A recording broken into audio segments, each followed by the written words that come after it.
Obrigada, Júlia. Gente, vocês não sabem como é difícil falar, assim. Vocês estão indo muito bem, vocês não têm noção. Vocês estão apresentando pôster aqui, lá fora. Eu estou acostumada com o microfone, estou acostumada a falar em público, então eu vejo. A gente sabe que ficam nervosos. Meu filho apresentou ele faz medicina. Quando eu vi o vídeo, ele estava com uma rodela aqui embaixo, assim. Falei, filho, mas enfim, apresentou, se deu super bem. E vocês estão ótimos. Vocês estão muito bem, parabéns. Bem, dando continuidade à programação, convidamos como chair do painel Foundations for Translational Research and Partnerships to Accelerate the Technological Development of Biological Products, a professora titular da Universidade Federal do Rio de Janeiro, Leda Castilho.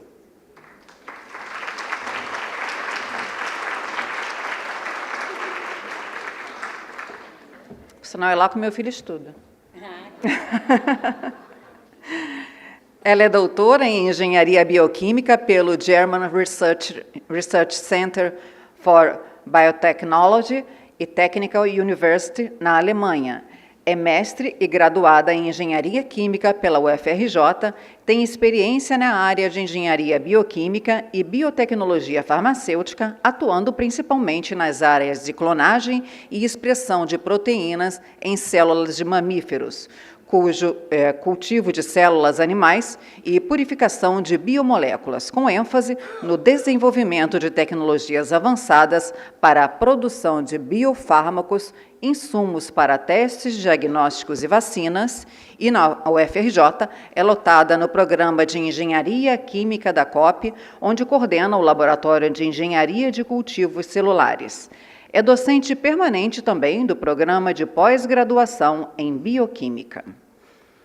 E como palestrantes deste painel, convidamos a líder da Divisão de Biologia Integrativa do Laboratório Nacional de Biociências do CNPEM, Sandra Dias.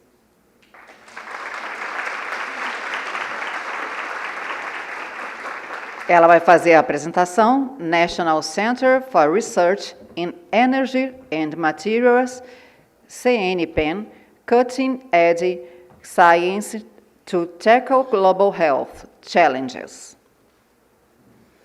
Ela possui doutorado em Física Biomolecular pelo Instituto de Física de São Carlos, na Universidade de São Paulo, mestrado em Genética e Biologia Molecular pelo Instituto de Biologia da Universidade Estadual de Campinas e graduação em Ciências Biológicas pela mesma instituição. Concluiu seu pós-doutorado na Faculdade de Medicina Veterinária da Universidade Cornell.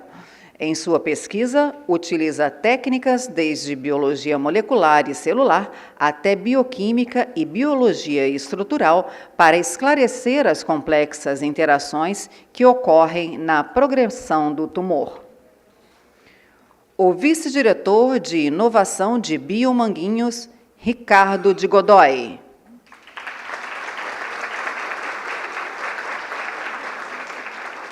Com a apresentação Prototype Plants. Ele é doutor em Ciência, Biologia da Relação Patógeno-Hospedeiro pela Universidade de São Paulo.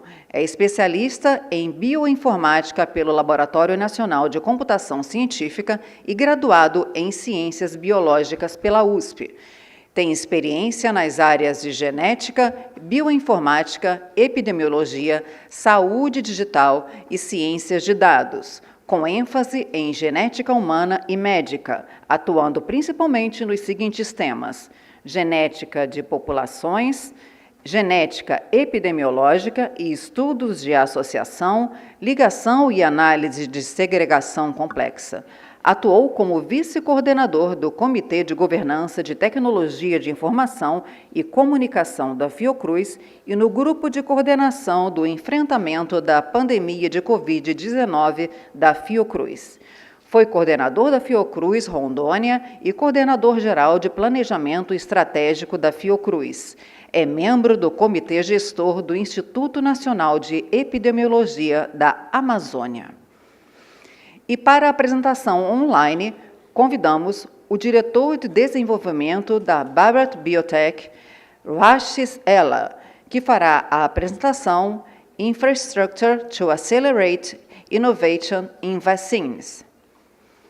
Ele é doutor na Universidade Johns Hopkins, possui MBA na Escola de Negócios de Harvard, na Bharat Biotech, e lidera a divisão de desenvolvimento de produtos focados na descoberta e desenvolvimento clínico de vacinas e terapêuticos. Eu passo a palavra, então, a Leda Castilho. Bom dia, obrigada. Bom dia a todos. Muito bom ver a sala cheia aqui para essa mesa, né? Como a maioria do público é em português e como mesmo para os palestrantes estrangeiros que estão no Zoom tem tradução simultânea, eu sugiro que a gente fale em português, até para estimular que vocês façam muitas perguntas e que a discussão seja frutífera. Né? Após uma breve introdução que eu vou fazer, eu vou passar a palavra, então, para os 3 palestrantes e a gente deixa, então, as perguntas para o final. Né? O pessoal da produção vai me passar as perguntas que forem mandadas pelo Zoom, mas a gente também, eu entendo que a gente tem possibilidade de perguntas presenciais, Gisele.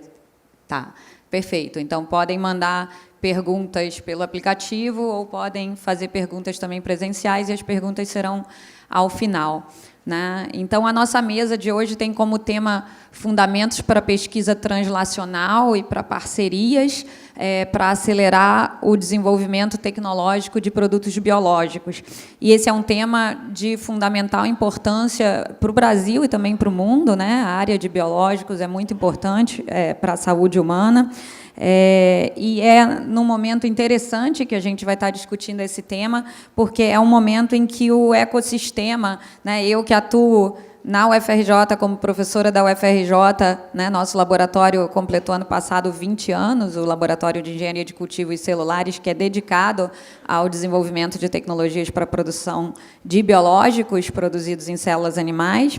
Né? Então, nesses anos, aí, muitos anos de vivência nessa área aqui no Brasil, né, eu vejo que a gente finalmente está vendo o setor de inovação, né, ou a inovação nesse setor de biológicos começando a ganhar um impulso real, um impulso concreto, e isso é muito bom. Né, e um impulso que leva também a desenvolvimentos nacionais, né? Porque a gente já teve desenvolvimentos nos últimos anos, mas também muito relacionado a tecnologias estrangeiras. Então, a gente agora vê, né, o ecossistema crescendo. Né? E tudo isso é talvez uma consequência de ações que foram tomadas lá atrás. Né? A gente teve lá nos idos de 2007, 2008, sob liderança do BNDES e do Ministério da Saúde, né, a implementação de políticas públicas.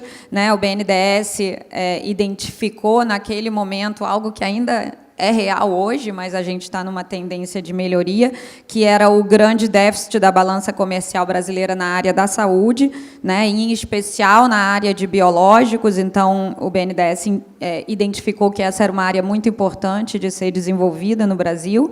Né? Ainda hoje, a área de biológicos representa mais da metade dos gastos com medicamentos do governo federal, embora corresponda a algo entre 5% e 10% em quantidade, então a gente vê aí o alto valor agregado. Né? Mas o importante é que essas políticas públicas elas resultaram, nesse meio tempo, concretamente na implantação da produção de IFAs de biológicos no Brasil. Então, a gente, na área de biológicos, não é mais um simples importador, né, ou embalador, ou etiquetador, ou fabricante da caixa para distribuir. A gente tem, efetivamente, hoje em dia, plantas fabris produzindo IFAs de biológicos no Brasil, numa proporção bem maior, né? Eu estimo que bem maior do que na área de sintéticos, onde a maioria, ou talvez a grande maioria dos IFAs são importados, né?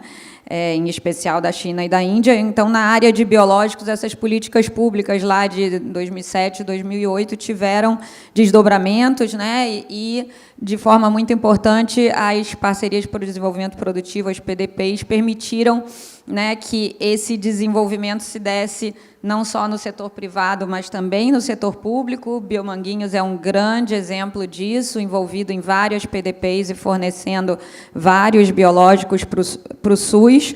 Então, isso resultou concretamente na criação de infraestrutura, de expertise e de plantas fabris de biológicos no Brasil. E, se a gente lembrar, né, você ter uma planta fabril de biológico implantada permite, inclusive, que numa situação de emergência sanitária, como houve com Covid, Biomanguinhos conseguiu, em 1 ano, começar a produzir a vacina desde o IFA até o produto acabado aqui no Brasil, graças a uma planta que já estava implementada. Então, se esses desenvolvimentos não tivessem sido feitos, a gente ia ficar dependendo de IFA importada, né?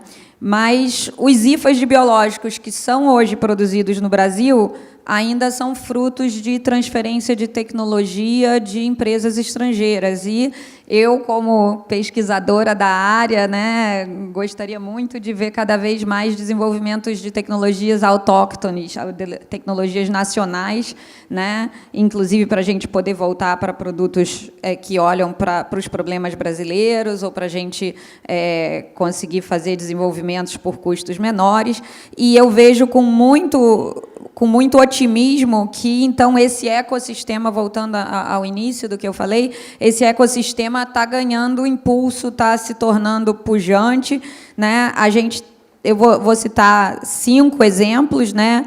2 vão ser apresentados aqui, né? O terceiro, que eu gostaria de citar, né? Então, assim, os 5 exemplos que eu vou falar, né, comentar muito rápido, porque eu já estou falando até demais, mas a gente lá na UFRJ começou no início do ano passado a montar uma planta piloto de biológicos para produzir biológicos, proteínas recombinantes de células animais, fazer a purificação, controle de qualidade, estudos de estabilidade, etc., para lotes piloto para a fase 1. É um projeto apoiado pelo CNPq, com verba também da FAPERJ, né, e que nossas salas limpas já foram reformadas, já estão certificadas, a parte de garantia da qualidade em fase avançada de implementação, e a gente imagina que uma vacina trivalente que a gente está desenvolvendo, que o próximo lote piloto já seja produzida no Rio de Janeiro, na Ilha do Fundão, né? O primeiro lote piloto, o primeiro lote clínico, a gente produziu levando equipe e equipamentos do laboratório para instalações de empresas no interior de São Paulo e produzindo lá, porque nossas salas limpas não estavam operacionais. Mas, então, esse é um primeiro exemplo. A gente, muito em breve, vai ter uma planta piloto para lotes clínicos de fase 1 na UFRJ. A Unesp de Botucatu, com grande apoio da FAPESP, está montando a CEVAP, que também é uma planta piloto com características de CRO, CMO, lá em Botucatu, no interior de São Paulo. Tem uma empresa em São Paulo chamada Biotimize, que são meninos bem jovens que trabalharam na indústria biofarmacêutica e saíram, fundaram uma empresa e já montaram uma instalações de uma CRO e pretendem montar também uma planta para serem uma CMO, né? E a gente tem esses 2 exemplos que a gente vai ver mais a fundo aqui, né? Que é o LN Bio, lá em Campinas, no campus do CNPEM, né? E Biomanguinhos, com toda a sua imensa estrutura, agora também com a planta piloto que o Ricardo vai apresentar, né? E depois teremos as palavras de Dr. Ella, da Bharat Biotech, para falar da experiência deles lá na Índia, né? Então, com isso, eu agradeço a presença do público, dos palestrantes, e passo a palavra para a doutora Sandra, do LN Bio.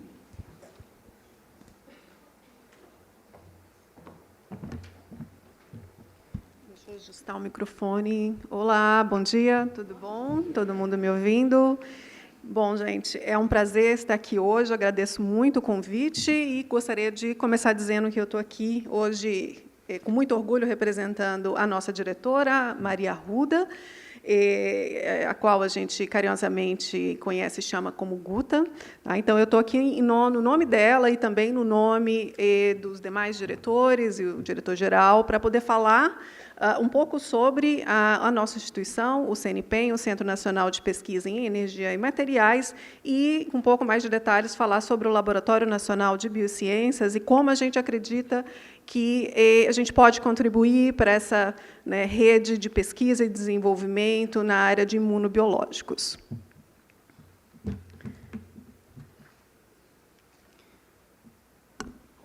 Bom, realmente é um desafio falar olhando para essa tela de ladinho aqui. Eu vou tentar me ajustar. Eu não gostei muito dessa tela, achei ela meio pequenininha demais, eu não enxergo ela direito, não, então eu vou ficar aqui. Quer usar esse aqui? Obrigada. Oi, olá. Bem melhor, gente. Aí a gente não fica preso aqui. Bom, então, gente, eu não sei se muitos de vocês conhecem, mas esse aqui é o nosso campus, o Centro Nacional de Pesquisa em Energia e Materiais, o Brazilian Center for Research in Energy and Materials. É um campus bem grande, são 530 mil metros quadrados de área de pura pesquisa e tecnologia. Nós temos hoje 4 laboratórios nacionais, somos cerca de 900 empregados, 500 não empregados, e aí nós temos trainees, nós temos postdocs, nós temos interns e outros tipos de associados. Qual é a missão do CNPEM? O CNPEM ele atua através de 4 grandes eixos principais. Nós temos laboratórios abertos, são abertos para atendimento a usuários externos, para aqueles que não sabem, podem procurar na internet, nós temos uma página onde qualquer um que esteja interessado em utilizar os nossos facilities abertos, eles podem aplicar, mandar projetos, sendo selecionados, eles podem vir e utilizar as nossas instalações, e isso para os usuários acadêmicos é gratuito. Nós temos a nossa própria pesquisa em desenvolvimento, que é feita em 5 grandes áreas temáticas. Então, a gente desenvolve pesquisa em agricultura, saúde humana, energia, materiais e meio ambiente. Nós damos suporte para a inovação, tanto para as nossas próprias pesquisas, quanto para pesquisas que são feitas em parceria com empresas. E nós temos também uma missão muito forte em educação, treinamento e outsourcing. Esse mapa, a gente gosta de utilizar, ele é bem provocativo para poder falar sobre Sirius, a nossa fonte de luz síncrotron. Eu não sei se vocês sabem disso, mas nós temos cerca de 80 fontes de luz síncrotron no mundo, que vão desde a 1ª à 4ª geração. Isso tem a ver com a brilhância dessa fonte. O Sirius, ele é, junto com outros 2 laboratórios, o único, bom, no caso, na América Latina, ele é a única fonte de luz síncrotron, mas o Sirius e outros 2 são os únicos 3 laboratórios de 4ª geração no mundo. Então, como o Sirius, nós temos o Max 4, na Suécia, nós temos o ESRF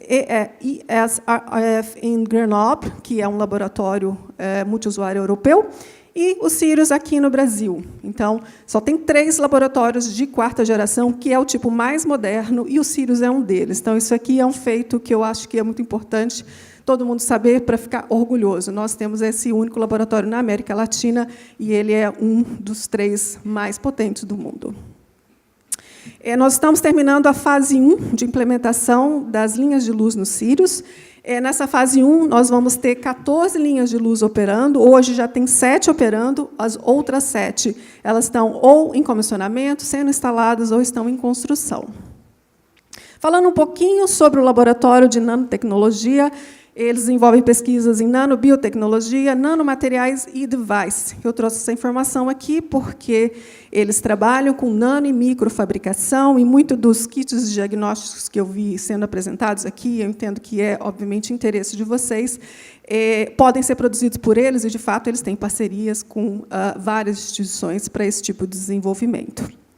Nós temos o Laboratório de Biorrenováveis, estão interessados em prospectar biodiversidade para encontrar novas enzimas e fazer fábricas microbianas para a produção dessas enzimas. O entregável deles é converter biomassa em uma série de moléculas, né, como biocombustível e outras moléculas químicas baseadas, outras biomoléculas químicas, com a ideia, então, de produzir biorrenováveis. E nós temos mesmo também uma escola de ciências. Ela está no seu 3º ano. Essa escola de ciência ela tem um modelo bem único, né? Todos os alunos que são selecionados eles têm completo suporte financeiro, inclusive, para poder estudar nessa escola. Eles têm, inclusive, moradia.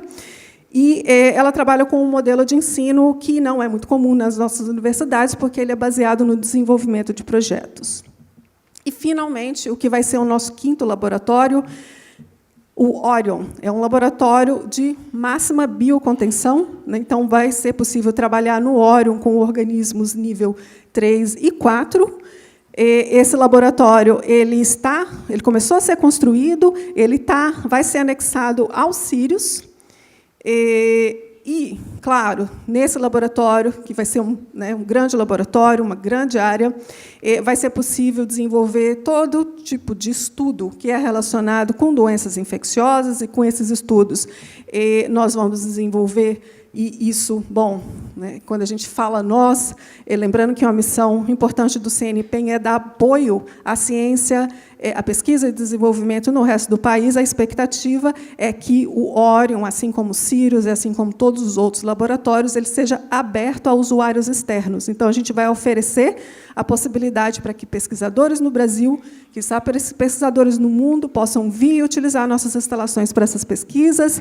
E aí a expectativa é desenvolver métodos diagnósticos, vacinas, a descoberta de novos fármacos, e a gente entende que isso vai ser muito importante para o desenvolvimento de estratégias epidemiológicas, o que, claro, vai ser muito importante para o nosso sistema público de saúde e, inclusive, vai fomentar a nossa soberania, né, em casos de novos desafios de saúde, como a gente teve recentemente.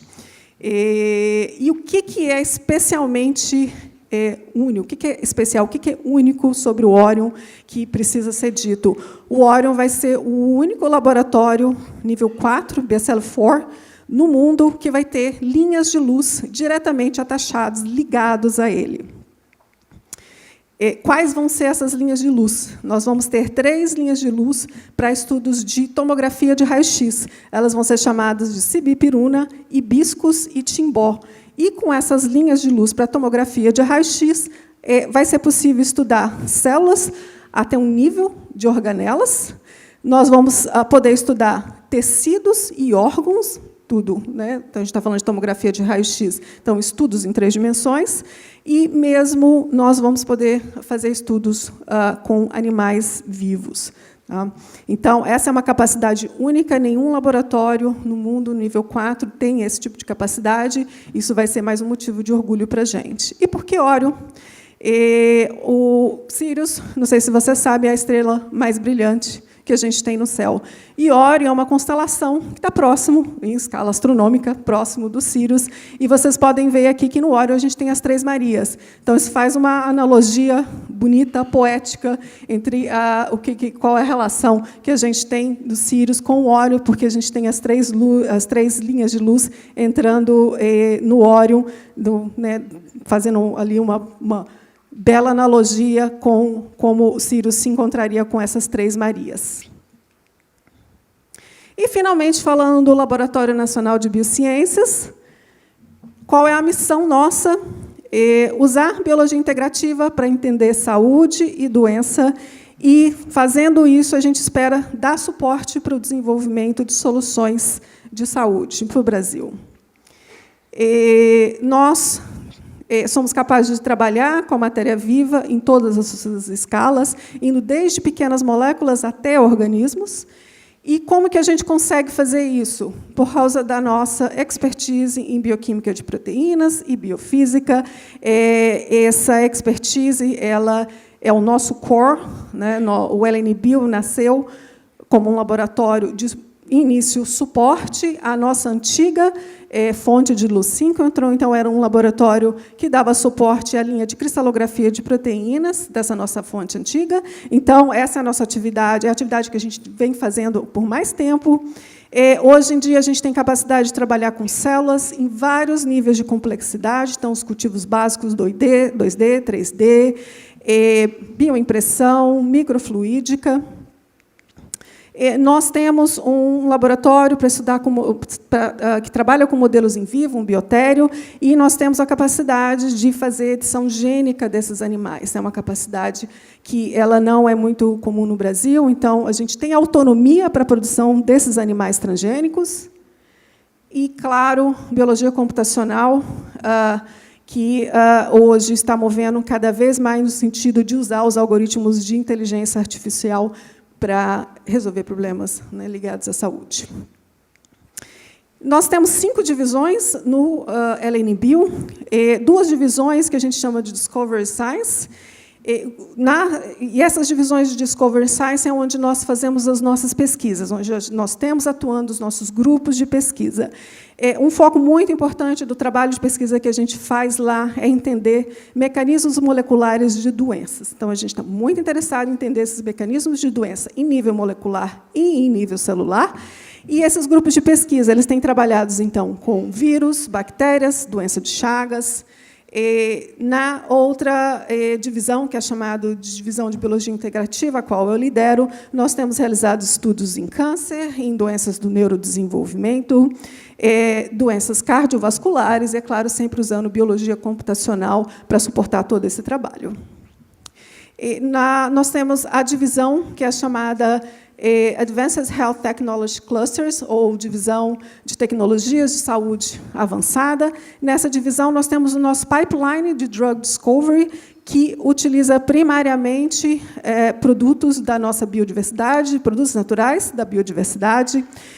Nós temos um parque de equipamento de espectrometria de massas dedicado à proteômica muito grande, muito bem moderno. A gente acabou de instalar mais um equipamento que vai ser dedicado à proteômica single cell.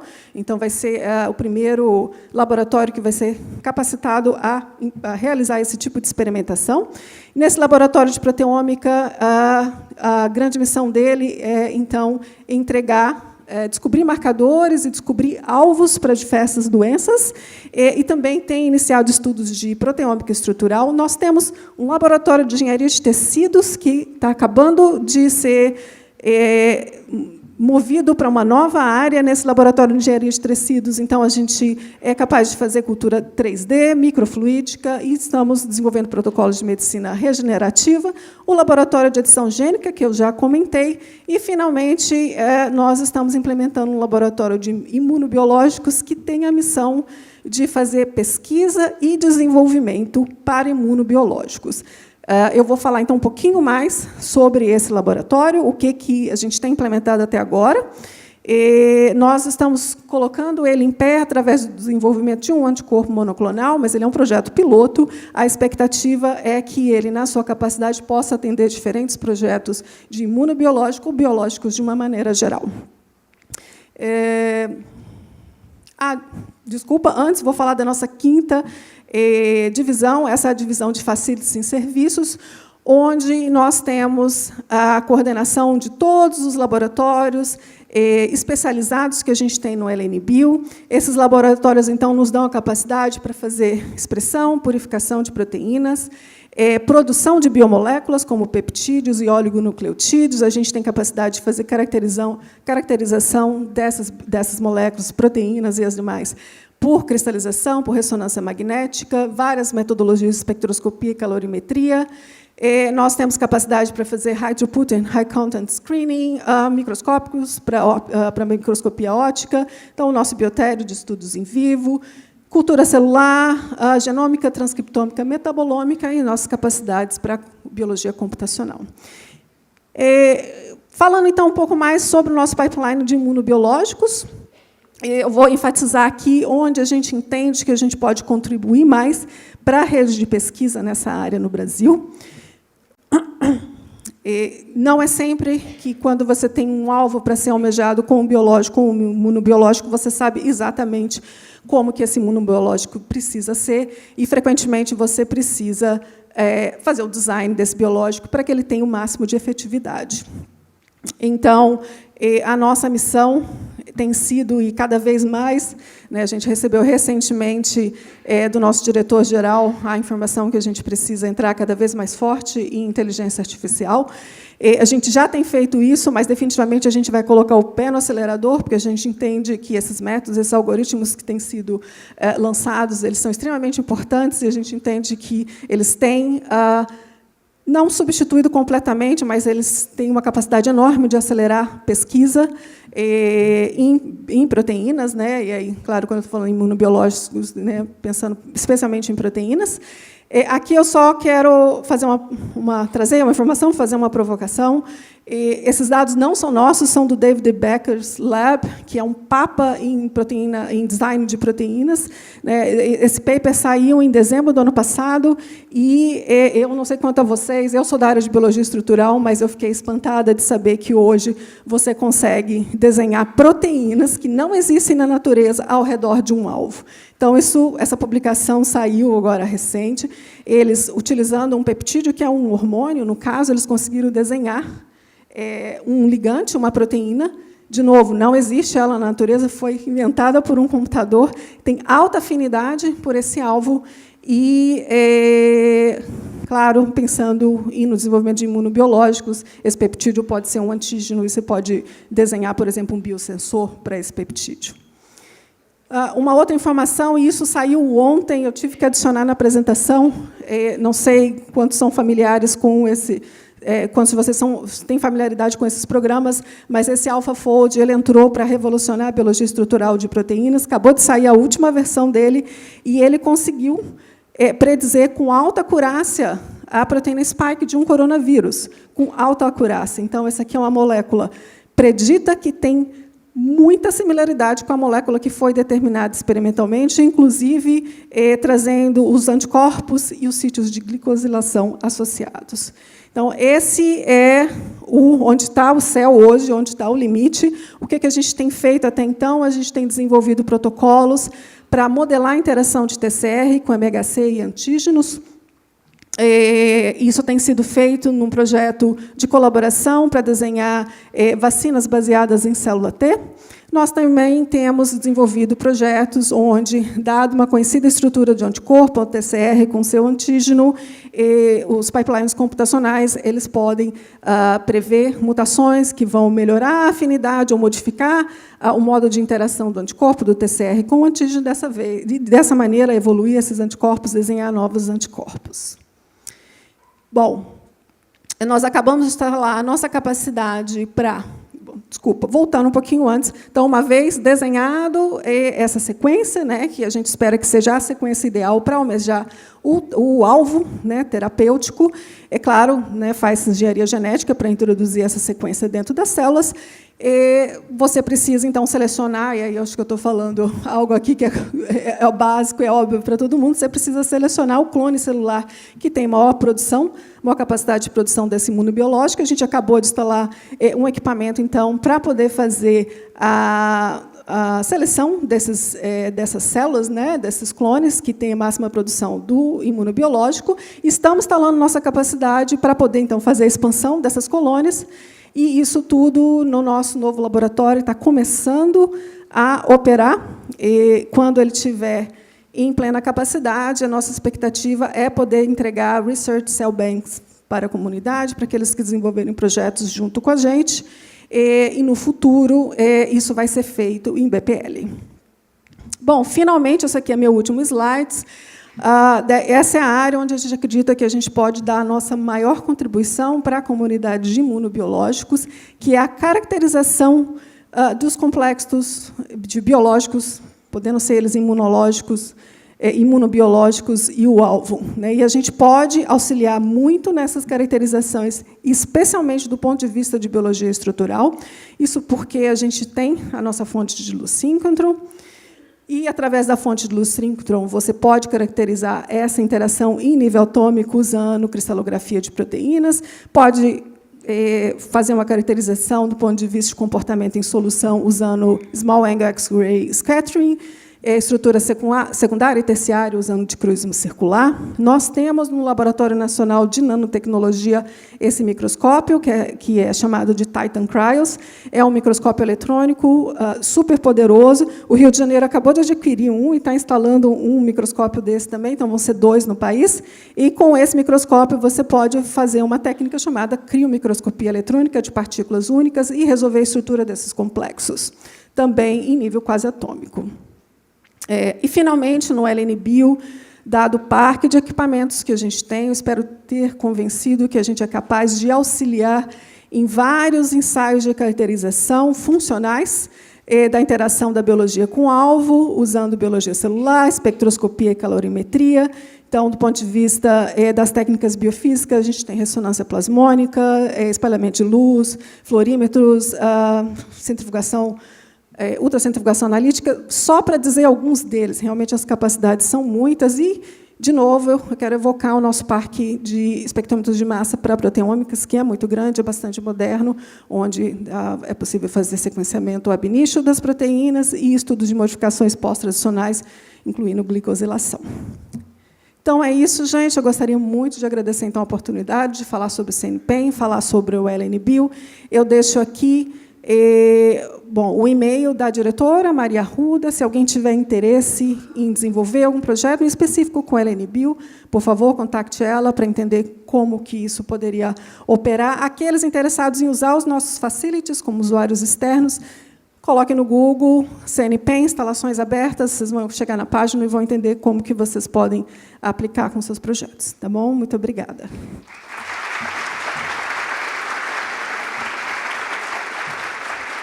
Muito obrigada, Sandra. Eu gostaria, então, agora de passar a palavra para o Dr. Ricardo Godoy, de Biomanguinhos.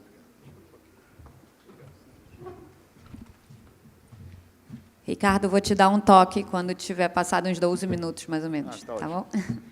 Oi, pessoal. Bom dia aí a todos e todas. Bom, primeiro eu queria agradecer, né, o convite da organização para estar aqui falando com vocês, aos colegas. Sandra, a gente está numa interação muito intensa, né, com o CNPEM, a Fiocruz como um todo, mas mais especificamente Biomanguinhos. A gente está montando uma colaboração firme, né, e a gente teve a presença de boa parte da nossa equipe visitando as instalações. Então, acho que é, de fato, uma grande oportunidade.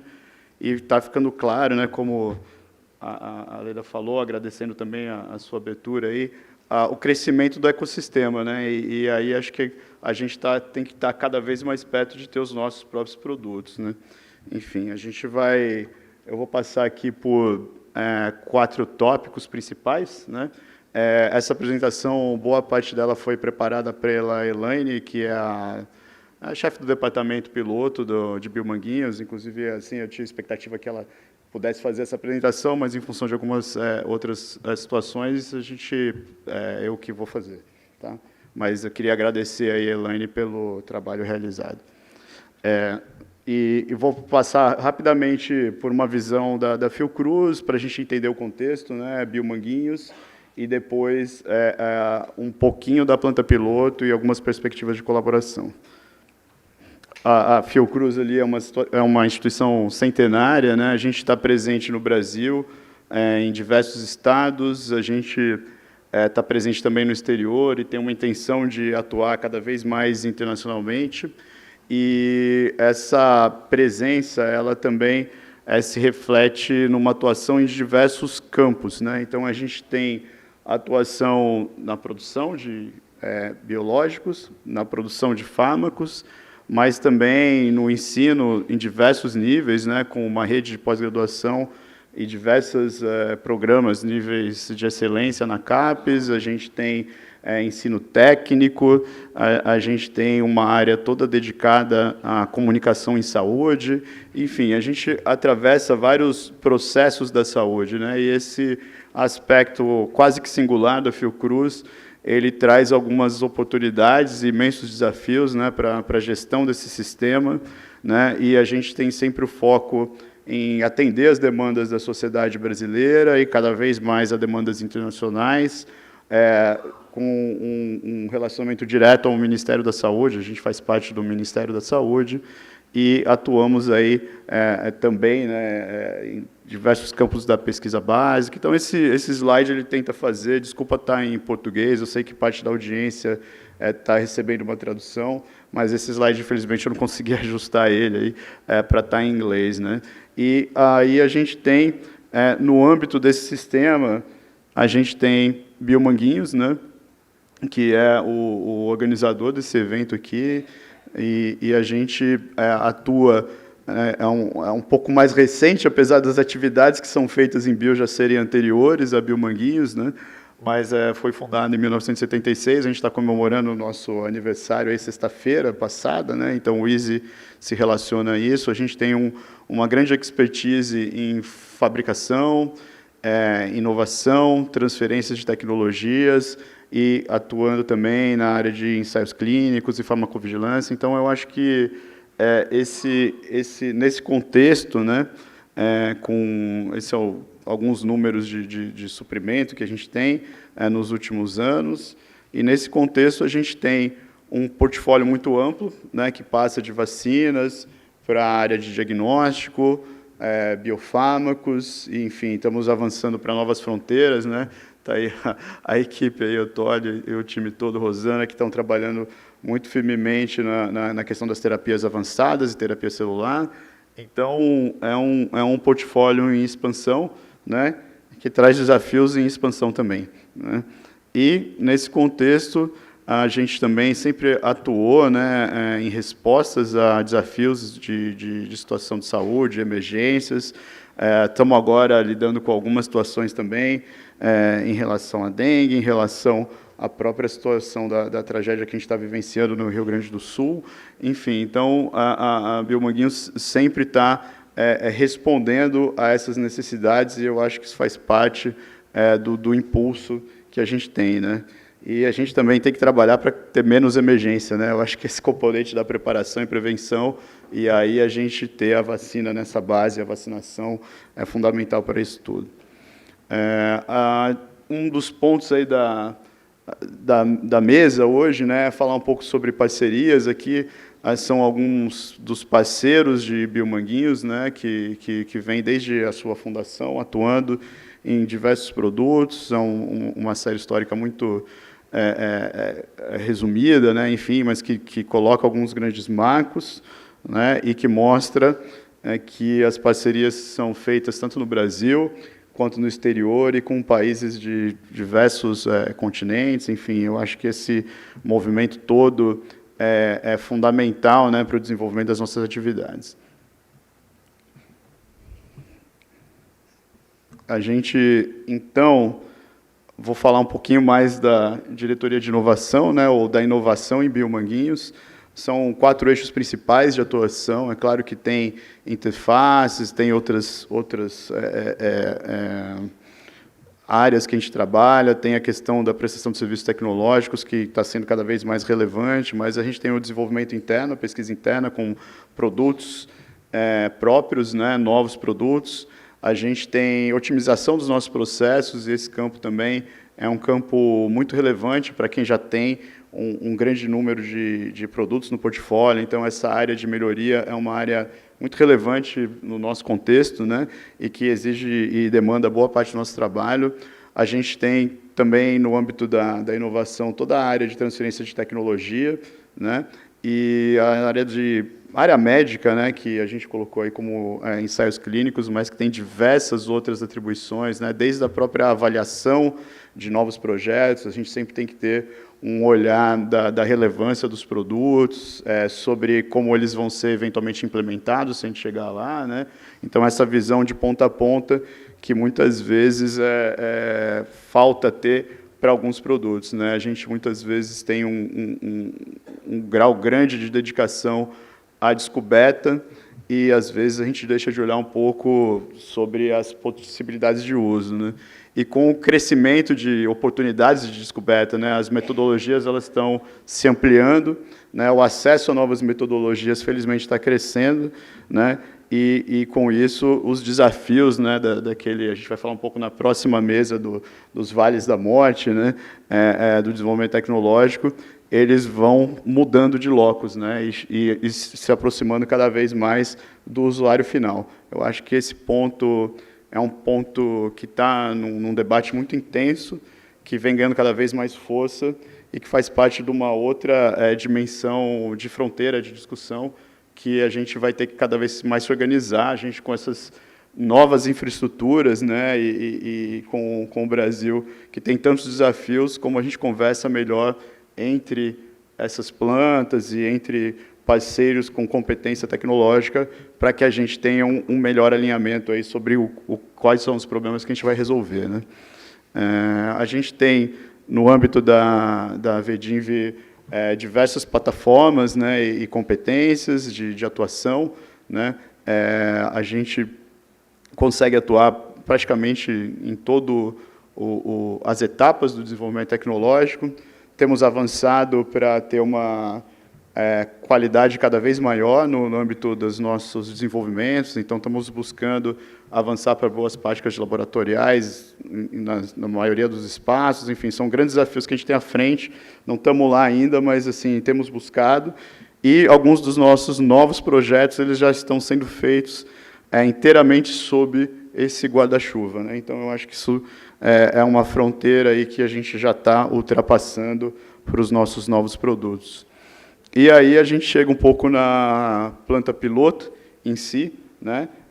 Essa planta, ela, como eu já citei, né, ela é coordenada, o funcionamento dela pela Elaine. A Elaine tem uma ampla experiência nessa área de produção e de todos os desafios associados, né? Aqui tem um tour virtual. Ela não gosta muito porque não é o de hoje, a planta já mudou um pouquinho, mas para as pessoas conhecerem, eu acho que ainda vale, né, para a comunicação e para que vocês possam, como é um ambiente controlado, limpo, né, é um ambiente que tem um acesso muito restrito, e aí a gente aproveitou uma iniciativa da nossa unidade de comunicação, o ICICT, para poder abrir essa oportunidade que, pelo menos virtualmente, as pessoas passeiem por lá, né? A planta não está hoje assim, ela já evoluiu de quando foi feito isso, mas eu acho que, para quem não tem a oportunidade de estar lá dentro, é um passeio válido, né? Aí a gente tem todo um grau de capacidades para atuar em nível de boas práticas de manufatura, produção de lotes clínicos, e também temos atuado um pouquinho mais do que gostaríamos, apoiando a própria produção. Alguns produtos nossos, a gente tem desafios de escala, né? Quando a gente entra em biológicos, a gente está muito acostumado a lidar com vacinas, que são milhões de doses, né? Dezenas de milhões de doses, e alguns dos outros produtos que a gente tem trabalhando são milhares de doses, né? Isso muda muito o jeito da gente fazer as coisas, e a gente ter essa instalação ajuda a acomodar aí necessidades de produtos já finalizados, né? A gente tem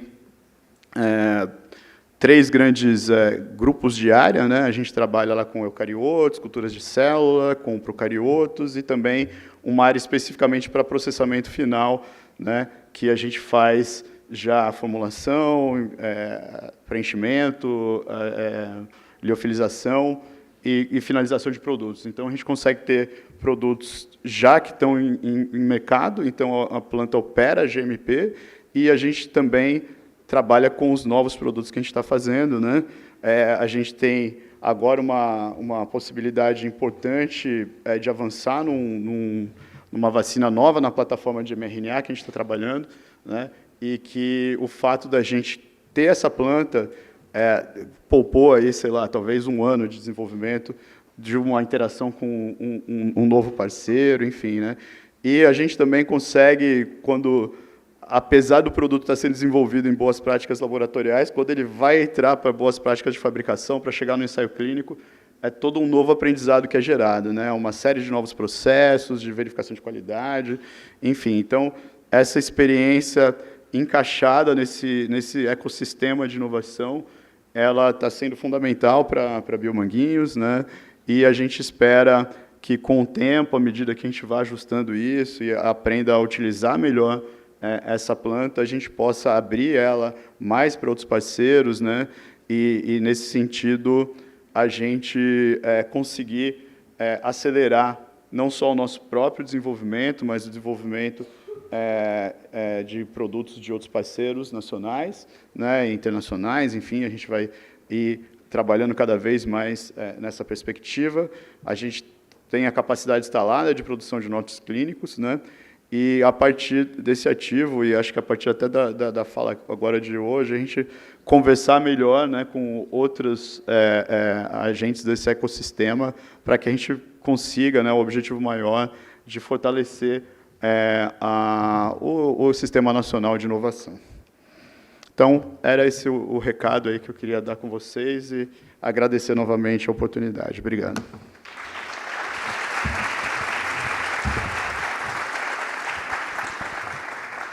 Muito obrigada, Ricardo.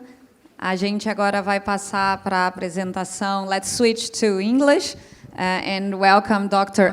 Ella from Bharat Biotech. Vamos trocar para o português e bem-vindo, Dr. Ella, e a sua apresentação sobre a estrutura para a inovação de vacinas. Então, obrigada, Dr. Ella, por estar aqui conosco.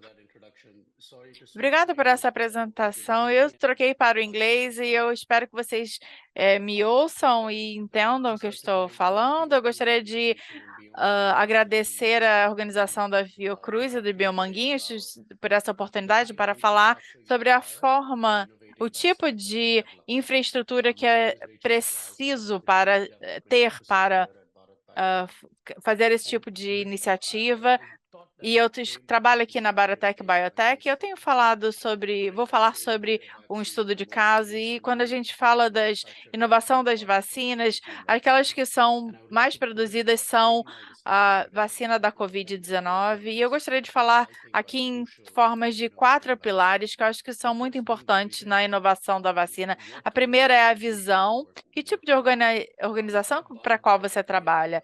Aqui na Bharat Biotech, a gente está baseado na Índia, nós somos uma empresa estabelecida em 1995 e a gente produz vacinas e bioterapêuticos e nós somos um dos maiores produtores de vacinas do mundo e a gente fornece para muitas áreas do mercado, principalmente a América Latina, a Ásia e uma outra parte da Ásia, e a gente trabalha com eficácia, segurança, e temos outros atributos também que são importantes para o desenvolvimento de vacinas. O segundo pilar importante, que eu acho que é muito importante, que são as colaborações. Muitas das vacinas dos quais estamos falando hoje são vacinas inovadoras, e nos últimos 25 anos que somos uma empresa, nós estabelecemos muitas parcerias ao redor do mundo, podem ser organizações acadêmicas,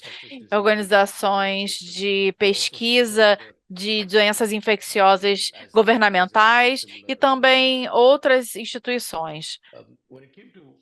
Quando se trata da Covid-19, foi um período muito desafiador, e a gente não sabia que tipo de plataforma que a gente iria usar, se ia ser o mensageiro de RNA, que tipo de vacina que a gente usaria, a gente ainda não tinha descoberto. Então, começamos a trabalhar com 4 tipos de vacinas diferentes, com acordos de colaboração com as organizações que foram apontadas aqui no slide. E o licenciamento da vacina foi a Covaxin, e a gente publicou artigos em revistas especializadas, e baseados na infraestrutura que a gente tinha, a gente pôde contar com essa infraestrutura. E o pilar mais importante é expertise, que a empresa ou a instituição precisa ter para desenvolver esse tipo de vacina. Primeiro, sobre a expertise, é importante ter opções e a liberdade de operar em diferentes plataformas. Eu não acho que uma plataforma funciona para todos os tipos de pandemia. Eu acho que existe uma razoável condição de ter uma tentativa e erro. E você tem vantagens e desvantagens em cada uma delas. É importante para a produção de vacinas, os produtores de vacinas, como a Fiocruz e outras entidades, que escolham uma plataforma para a produção de vacinas. E na Bharat Biotech, a gente não vende empresas, a gente tem licenciamento para rotavírus e raiva, a gente tem uma vacina que está na fase 3 tem outras vacinas também de chikungunya que está em desenvolvimento e outras que são desativadas ou estão sendo estudadas, e é uma plataforma muito importante. A gente fornece 300 milhões de vacinas que a gente produz. Outro aspecto importante para um produtante, um desenvolvedor de plataformas de produção é fazer ensaios clínicos. Geralmente você faz isso onde tem mais ocorrências da doença, e isso às vezes não é necessariamente na Índia, mas ocorrente na África, e a gente fez fases de 1 a 3 na África e diferentes partes do mundo. Então é diferente ter essa habilidade translacional, não só em países, nos seus próprios países, mas também em outras áreas.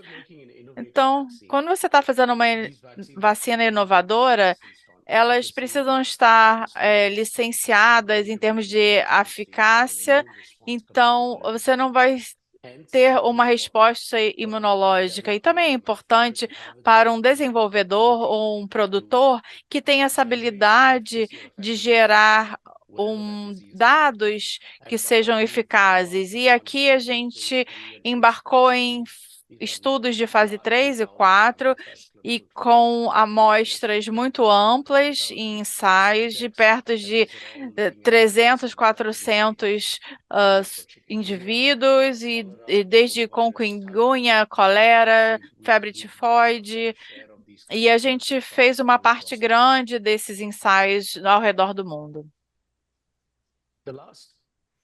O último importe. It's very evident that there are very few vaccine manufacturers in the world. A few noteworthy in Brazil, a few noteworthy in India, and the rest of the world as well. It's primarily because it's a very difficult product to make. If it was that easy, you'll probably have. É muito difícil. Se fosse fácil, haveria muitos manufaturados, muitos produtores. Uma das razões pelas quais trabalhamos com vacinas inativadas de Covid é a nossa capacidade de ter um BSL-3, instalação de produção de BSL-3, uma instalação de produção de nível 3 de segurança, onde você tem vírus que pode ser propagado e pode ser colocado na instalação. Você tem fotos dos meus colegas aqui. Durante a pandemia, eles estavam lidando com vírus vivos nesses laboratórios. Essencialmente, essa vacina que nós desenvolvemos exige o crescimento desse vírus em reatores, em vivo, e inativando esses vírus com agentes químicos. Outra parte nova do desenvolvimento da vacina é o adjuvante. Como você sabe, o adjuvante é uma molécula usada na vacina para gerar uma resposta imunológica, e tradicionalmente houve apenas um grupo seleto de adjuvantes que foram licenciados comercialmente. Angela também é um hidróxido humano, é um hidróxido de alumínio, perdão, que é usado como adjuvante, mas ele tem algumas debilidades. A primeira delas, alguns pontos fracos. Primeiro é a sua falta de capacidade de gerar resposta imunológica. Nós não temos muito atividade de célula T, mas o que nós fizemos no Bharat, nós incluímos essa formulação de alumínio para incluir agonistas que levou a uma resposta imunológica equilibrada. Não apenas nós fomos capazes de utilizar respostas de anticorpos, mas conseguimos também detectar respostas celulares imunológicas para fortalecer, para ter realmente mais imunologia. Outro problema importante nesse processo, durante a pandemia, foi nossa capacidade de cooperar com laboratórios governamentais, setor público, e também para a vacina inativada. Nós fizemos 2 estudos com vírus vivos em hamsters e também primatas não humanos, mas ambos os padrões nos deram a confiança de que essa vacina estava protegendo os animais e mostrou proteção benéfica nos seres humanos também. Trata-se de um estudo difícil de fazer, porque você tem que vacinar animais com placebo, vacina placebo, e você tem que desafiá-los intranasal e selecionar alguns laboratórios para executar esses estudos. Foi importante. Durante a pandemia, foi uma época difícil de estabelecer a disponibilidade desses laboratórios. E com essas vacinas, nós somos capazes de, depois dos estudos de desafio, progredimos para os testes clínicos de fase 1 e fase 2. Fase 1 e fase 2, como vocês sabem, nós estamos analisando a segurança e a resposta imunológica em amostras de tamanho pequeno. E com amostras grandes na fase 3, nós avaliamos a eficácia e efetividade dessa vacina, que foi relatado nas nossas 25.800 amostras, 8%, e isso foi feito durante a variante do Delta, que afetou a Índia no final de 2021. Parte dessa infraestrutura que é tão fundamental é a infraestrutura de testes clínicos. E o cronograma para fazer isso foi muito difícil durante a pandemia. Não apenas a questão do desenvolvimento, mas o desenvolvimento clínico também foi muito difícil.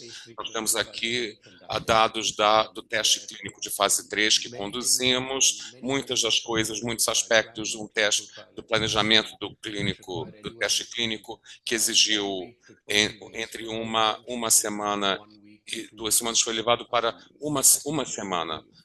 No máximo 2 semanas, nós tivemos uma iniciação de sítio, um sítio na segunda, e na terceira já começamos um outro sítio. Foi a velocidade na qual estamos operando e trabalhando, e é claro, isso não pode ser feito com apenas um produtor de vacinas. Você tem que ter CROs capazes, você tem que ter instituições e comitês de ética e de revisão para termos certeza de que esses testes são clínicos, esses testes clínicos são feitos de forma correta e efetiva.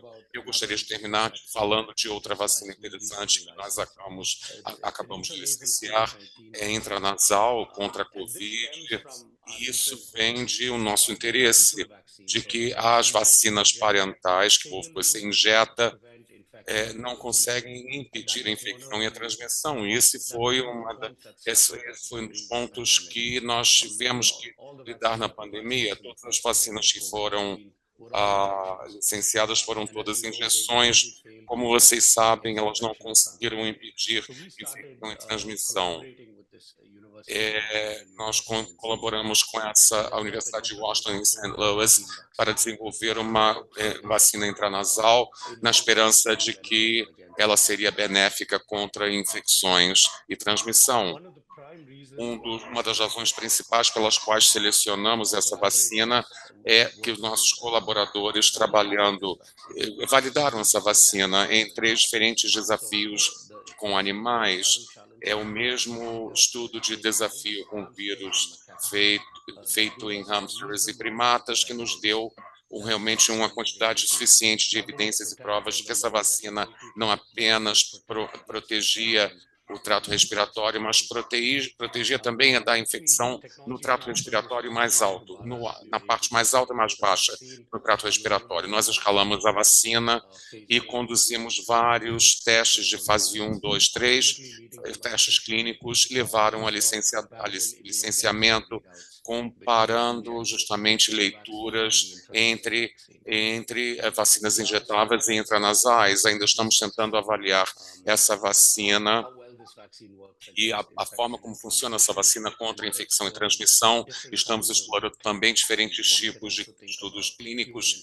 Nós pensamos em modelos de infecção humana para o SARS-CoV-2, que já foram avaliados até o momento presente. Para resumir, eu acho que é importante que nós tenhamos, baseado nos 4 pilares que eu mencionei, a experiência, a colaboração, cooperação, fora do desenvolvimento de vacinas e produtos. Você necessita ter infraestruturas, instalações e os recursos para produzir vacinas ou candidatas à vacina, o que está ficando cada vez mais importante à medida que progredimos nesse padrão de desenvolvimento de vacinas é a capacidade de fazer estudos clínicos robustos, não apenas com toxicologia, mas também potencialmente estudos de efetividade em animais, estudos pré-clínicos com primatas, com hamsters ou camundongos, e eles estão sendo cada vez mais importantes. Testes clínicos se tornaram cada vez mais adaptativos e semelhantes na conduta, e também nós podemos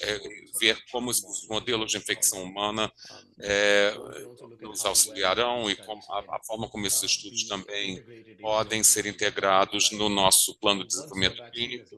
E uma vez que nós licenciamos a vacina, ainda existe trabalho a ser feito, precisamos analisar estudos de supervisão de segurança dessas vacinas e precisamos analisar a forma pela qual essas vacinas, particularmente contra a Covid, como elas funcionam contra variantes de preocupação, variantes de interesse. Trata-se de um escopo mais amplo, eu não acho que apenas está centrado em pesquisa e desenvolvimento, ele é cêntrico também, existe a questão da pós-comercialização, da fase de pós-comercialização, que é importante para validar a eficácia e a segurança desses produtos. Muito obrigado, estou disponível para perguntas posteriormente. Muito obrigado.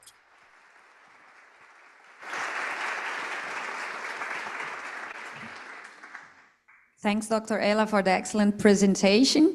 I'll switch back to Portuguese. Pela sua excelente apresentação, doutora Elia. Pouquíssimo tempo para perguntas, mas vamos abrir para cerca de 2 a 3 perguntas, idealmente uma para cada palestrante.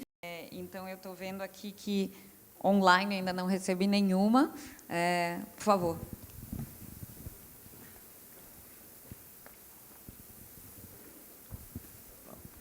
Bom dia a todos e todas. Bom, Leda, parabenizar você pelo excelente trabalho durante a pandemia com o desenvolvimento de uma potencial vacina brasileira para a Covid. Ricardo, Sandra e o colega da Índia. Parabenizar os 3 apresentações. Sandra, como pesquisador, eu estou vendo um sonho sendo realizado, né? E, como cidadão, a gente tem que ter muito orgulho de tudo que você apresentou. Pensando em bolsa e sanduíche, em termos de conselho de pesquisa e CAPES, queria saber 2 coisas. Primeiro, o comitê gestor, né, de vocês, como funciona para priorizar os projetos que chegam até vocês, como é feito esse processo de seleção. E outro, como a gente consegue pegar os nossos alunos, pensando inicialmente cursos nota 7 pela CAPES, né, de ao invés de posterior, que também é importante, mas que desenvolvam parte desses projetos aqui no Brasil. Queria que você colocasse esses 2 pontos. Obrigado.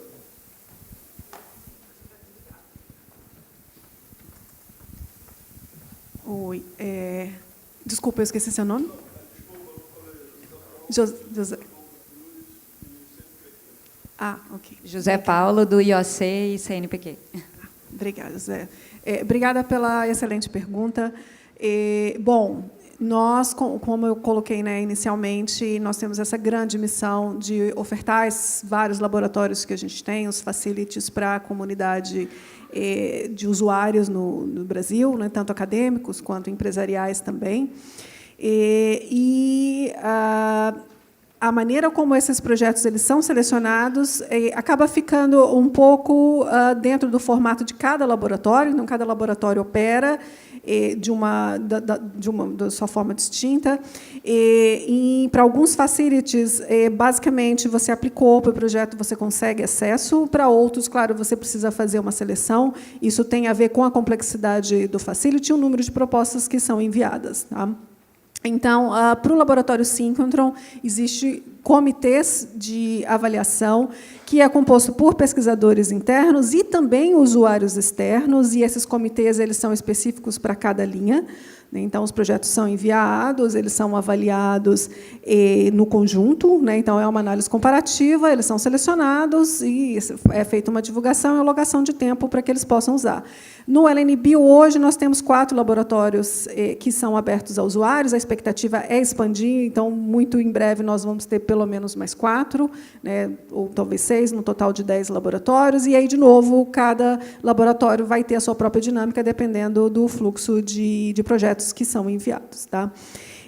Como, então, os alunos, né, do Brasil, das universidades do Brasil, podem acessar as nossas capacidades e desenvolver os seus projetos? Claro, uma das maneiras é aplicando projetos, e aí, nesse modelo, o aluno vem, e isso acontece, isso tem acontecido há anos. Né? O CNPEM ele já opera há pelo menos 20 anos, vou arriscar aqui uns 25 anos, na forma da nossa primeira fonte de luz Synchrotron, o UVX. Então, temos atendido alunos de diversas instituições, no Brasil e no exterior, ao longo desses anos, para operar projetos de maneira mais completa. Né, nós também temos modelos onde, através de parcerias, colaborações, os alunos vêm até a instituição e podem passar meses, né, realizando os seus projetos de pesquisa.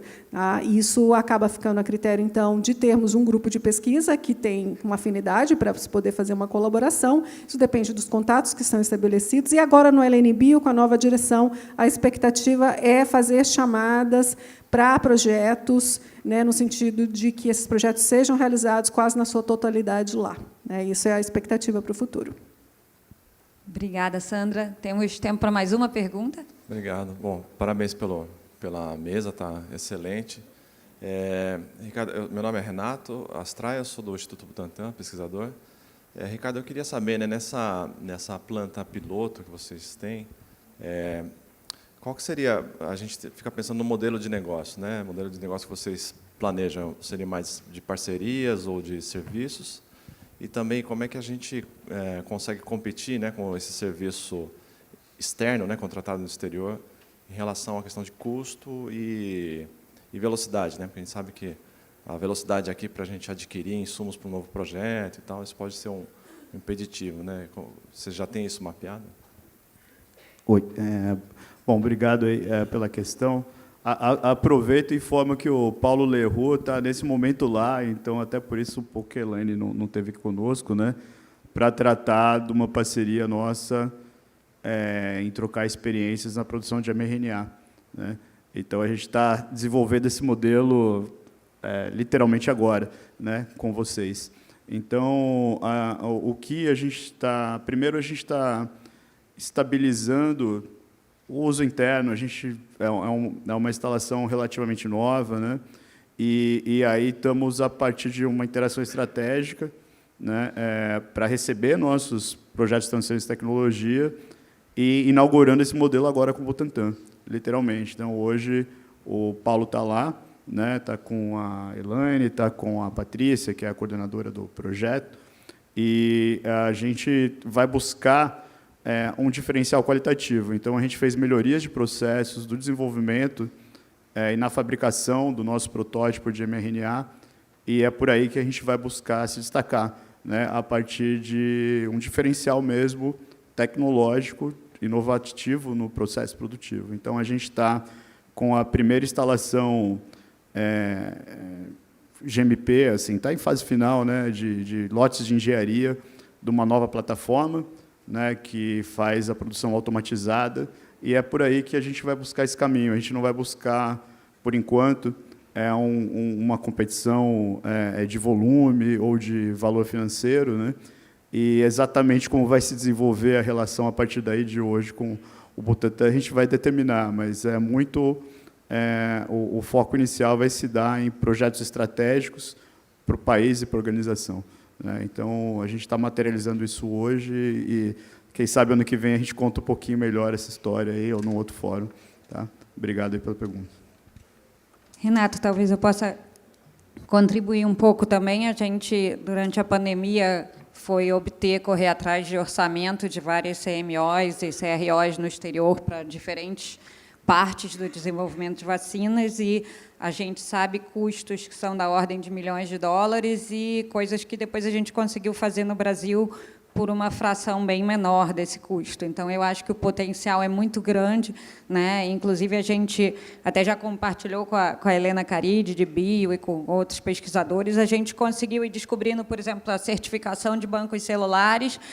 A gente obteve orçamento de Charles River BioReliance e a gente conseguiu encontrar uma rede no Brasil de diferentes laboratórios que puderam fazer, né, pelo menos por uma fase 1 de estudo clínico, por um custo muito menor, e também tinha filas no exterior, então era também questão de tempo. Então, a gente até conseguiu, por custos muito menores e por tempo menor, a gente conseguiu fazer coisas que são aceitáveis do ponto de vista das reuniões que a gente teve com a Anvisa, etc.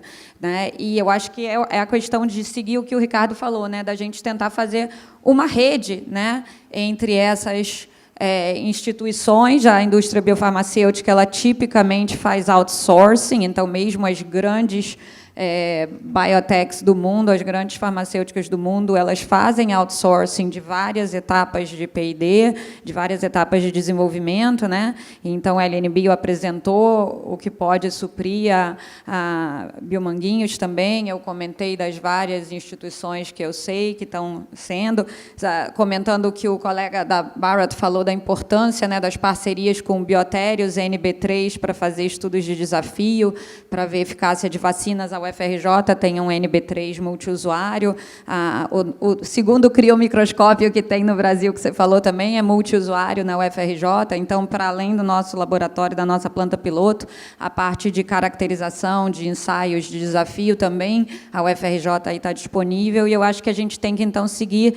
Vou finalizar com essa mensagem que, na verdade, veio de um cochicho ali do Ricardo, né, que a gente tem que fazer uma rede dessas instituições que podem, a nível de Brasil, trocar experiências e encontrar sinergias para que a gente consiga desenvolver cada vez mais a área de biológicos no Brasil, porque desenvolver a área de biológicos no Brasil significa reduzir custos para o SUS e aumentar o acesso da população a esses modernos medicamentos e vacinas da biotecnologia para a saúde humana. E acesso da população à saúde, né, é o que tem que ser o que nos move. Né? Então, queria agradecer muito a participação de todos, né, e finalizamos assim nossa mesa. Obrigada aos palestrantes.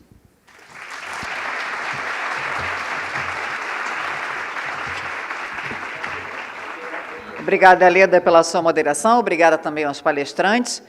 Pausa para o coffee break, mas não deixem também de assistir aos posters e visitar os estandes. Tá bom? Voltamos em 30 minutos. Até já.